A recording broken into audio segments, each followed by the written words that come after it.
আসসালামু আলাইকুম। আমরা এখন অসম্পৃক্ত হাইড্রোকার্বন অ্যালকাইন নিয়ে কথা বলবো। এটার সাধারণ সংকেত হবে আমাদের এইভাবে লিখতে হবে CnH2n-2, অর্থাৎ কার্বন পরমাণু যে কটা হবে তার ডবল অপেক্ষা হাইড্রোজেন পরমাণু দুটা কম হবে।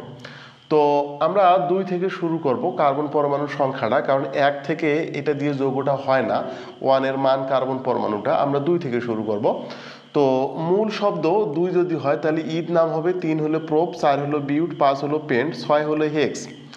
তো যখন আমরা এটা মৌলটার নাম আমরা তৈরি করব, অর্থাৎ যৌগের নাম যখন আমরা তৈরি করব, তখন আমরা লিখব এটার সাথে আইন যোগ করে নেব, অর্থাৎ ঈদ যোগ আইন, প্রোপ যোগ আইন, বিউট যোগ আইন, পেন্ট যোগ আইন, হেক্স যোগ আইন। এর পরবর্তীতে যে সমস্ত কার্বন পরমাণুর সংখ্যাগুলো হবে 7, 8, 9, 10, যেমন হেপ্ট, অক্ট, নন, ডেকেন, এইভাবে হবে ডেক। তো যাই হোক, এইটার সাথে যখন আমরা এটার নাম করব তখন আমরা এটার নামটা লিখতে পারবো এইভাবে, ঈদ যোগ আইন, তখন নামটা হবে আমাদের হলো ইথাইন নামটা হবে। তাহলে প্রোপ যোগ আইন নামটা আমাদের কি হবে, প্রোপাইন নামটা হবে। তাহলে বিউট যোগ আইন নামটা কি হবে আমাদের হলো বিউটাইন নামটা হবে। তাহলে পেন্ট যোগ আইন তাহলে কি হবে আমাদের হলো পেন্ট টাইন নাম হবে। তাহলে হেক্স যোগ আইন তাহলে কি হবে হেক্স সাইন, এটা হবে আমাদের নামটা। এখন প্রশ্ন হচ্ছে তাহলে সংকেতটা কীরকম হবে।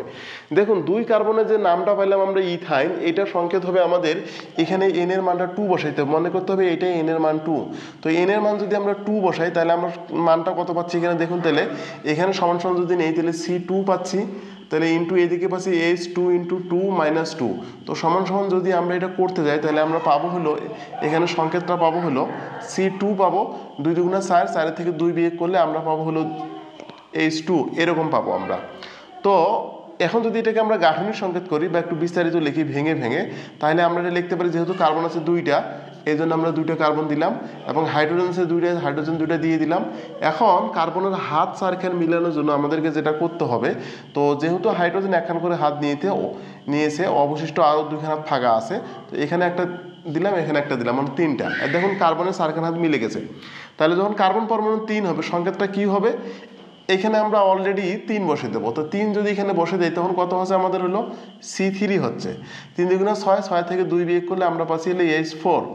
তো এটাকে আমরা এখন এইভাবে যদি করতে যাই তখন আমরা এইভাবে লিখব CH3 bond C triple bond, এখানে হচ্ছে হলো CS।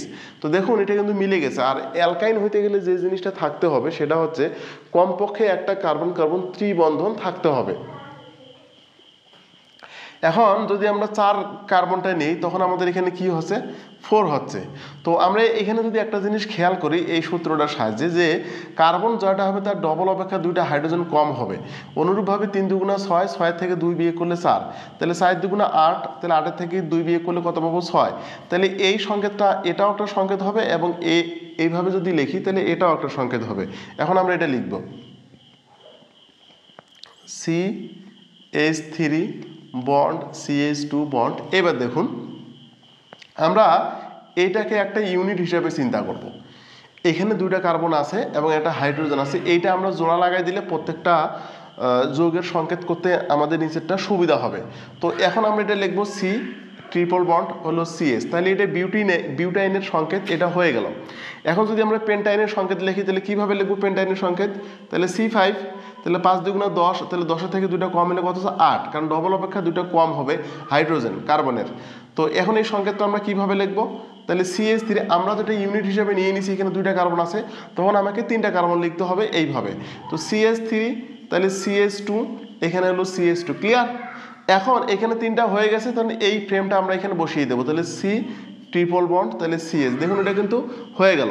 এখন 6 নম্বর কার্বন পরমাণু যখন হবে তখন নামটা কী হবে হেক্সাইন। হেক্সাইনের সংকেতটা কী হবে, তাহলে C6, এই 6 × 12, 12 থেকে 2 বিয়োগ করলে 10। এই সংকেতটা কীভাবে আমরা লিখবো, অনুরূপভাবে 2খান কার্বন এখানে এক্সিস্টিং আছে, তাহলে আমরা এখানে 4 পর্যন্ত যাব। তাহলে কত হচ্ছে, তাহলে CH3 বন্ড, তাহলে হলো CH2 বন্ড, তাহলে CH2, তাহলে কটা গেলাম 3টা। এখন আমি আরেকটা দিকে চলে যাই 4টা। এখন আমরা এই ফ্রেমটা বসাই দিলে আমাদের এখানে হয়ে গেল, তার মানে 3 বন্ড, তাইলে হলো CH। তো দেখুন এটা কিন্তু আমাদের হলো হেক্সাইনের একটা সংকেত হয়ে গেল। তো বইয়ের মধ্যে আমাদের এটাও থাকতে পারে অথবা এটাও থাকতে পারে, প্রশ্নের মধ্যে এটাও থাকতে পারে এটাও থাকতে পারে, যে এটাই থাকুক না কেন আমরা এটা বুঝে নেব। তো মাঝে মাঝে সমস্যা হয় কি যে এইরকম যদি কোনো সংকেতের নাম থাকে, তো এই নাম থেকে আমি কিভাবে বুঝবো এটা হলো অ্যালকাইন গ্রুপের সদস্য। তো অ্যালকাইন গ্রুপের সদস্য হইতে গেলে কমসে কম তোমার 3টা বন্ধন থাকবে, একটা অন্ততপক্ষে থাকতেই হবে। যখন 3টা বন্ধন থাকবে তখন আমরা বুঝে নেব এটা অ্যালকাইন গ্রুপের সদস্য, এবং উচ্চারণটা হবে আইন দিয়ে করতে হবে মূল শব্দের সাথে।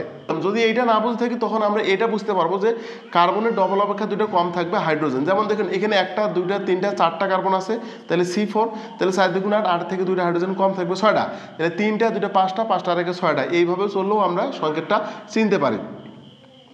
তো এইভাবে আমরা বুঝতে পারলাম যে অ্যালকাইনের নামকরণটা কিভাবে হয়েছে এবং সংকেতটা কিভাবে গঠন হয়েছে। এখন আমরা যে জিনিসটা জানবো সেটা হচ্ছে পরবর্তী যে জিনিসগুলা সেটা আমরা একটু দেখে নেই ওটা আমাদের কিভাবে হবে। একটু যদি আমরা খেয়াল করি কার্বন পরমাণুর সংখ্যাটা এইটা যেভাবে আমরা করলাম, অনুরূপভাবে পরবর্তী যে কার্বন পরমাণুর সংখ্যাগুলো আছে সাধারণত 10 পর্যন্ত জানলেই আমাদের হয়ে যাবে, এর বেশি না জানলেও চলবে। যেমন আমরা 6 পর্যন্ত ছাড়লাম, যদি 7 হয় কার্বন পরমাণুর সংখ্যা এটার নাম হবে হলো হেপ্ট, যদি 8 হয় তাহলে এটার নাম মূল শব্দ হবে অক্ট, যদি 9 হয় তাহলে মূল শব্দ হবে নন, আর যদি 10 হয় তাহলে মূল শব্দ হবে ডেক। তো এরপরে যদি আইন যোগ করে দিলে হেপটাইন, আইন যোগ করলে অক্টাইন, নোনাইন, হলো ডেকাইন। সংকেতটা ঠিক আগের মুখগুলা যেভাবে তৈরি করা হয়েছে ওইভাবেই সংকেতগুলা তৈরি হবে। তো তোমাদের জন্য এটা হোমওয়ার্ক থাকলো, করে দেখো আমাকে কমেন্ট সেকশনে। তো ভালো থাকো সবাই, আল্লাহ হাফেজ।